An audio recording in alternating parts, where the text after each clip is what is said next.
মাম্মা, ও মা, হ্যাঁ। একটু শোনো।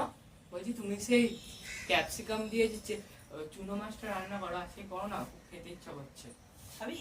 হ্যাঁ। হ্যাঁ, ঠিক আছে, তারা এক্ষুনি তাহলে বানিয়ে দিচ্ছি। তাহলে আমার গাইসদেরও দেখাবো। এই রেসিপিটা? হ্যাঁ। ঠিক আছে। মা, তুমি এই মশলা তারপরে এই সবজিগুলো কি কি সবজি কেটেছো? এইগুলো হচ্ছে এই চুনো মাছটা রান্না করার জন্য। এইখানে আলু কাটা আছে, এটা পেঁয়াজ কেটেছি, এটা ক্যাপসিকাম, এটা টমেটো, এটা কাঁচা লঙ্কা চিড়ে নিয়ে এসেছি, আর সামান্য একটু ধনেপাতা। এখানে চুনো মাছ আছে, এটা কাঁচা সর্ষের তেল আছে, হলুদ, নুন, কালো জিরে, আর একটু জিরের গুঁড়ো, একটু লঙ্কার গুঁড়ো আছে। কিন্তু এই চুনো মাছটা রান্না করার বিশেষত্বই হচ্ছে এই ক্যাপসিকাম। মা, এই সব কিছু দিয়ে তুমি এই মাছটা কিভাবে বানাবে? এই সব কিছু দিয়ে এই যে প্রথমে আমি এই মাছটাকে নিয়ে নিলাম। তারপরে এক এক করে এইগুলো সব আমি দিয়ে দেবো।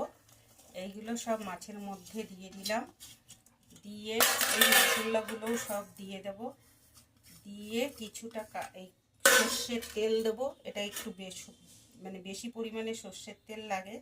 এইটা দিয়ে এই পুরো জিনিসটাকে আমি ভালোভাবে মেখে নেব। নিয়ে এবার এইটাকে আমি কড়াইতে দিয়ে এই উনুনে দেব, দিয়ে এটা আস্তে আস্তে ঢেকে ভাপা করব। এই যে মা এখন গ্যাসে বসিয়ে দিয়েছে, আস্তে আস্তে ভাপা হবে। এই যে মা এবার ঢেকে দিল, এবার কিছুক্ষণ থাকবে, তারপরে মা তুলবে। গাইজ, এই দেখো, এটা হয়ে এসছে, কালারটা কি সুন্দর এসছে। এবারে আর একটুখানি পর মা এটা তুলে দেবে, তোলার পরে আমি আবার দেখাচ্ছি।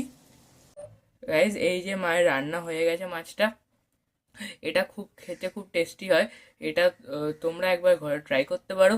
যদি ভালো লাগে তাহলে কমেন্ট, শেয়ার অ্যান্ড সাবস্ক্রাইব।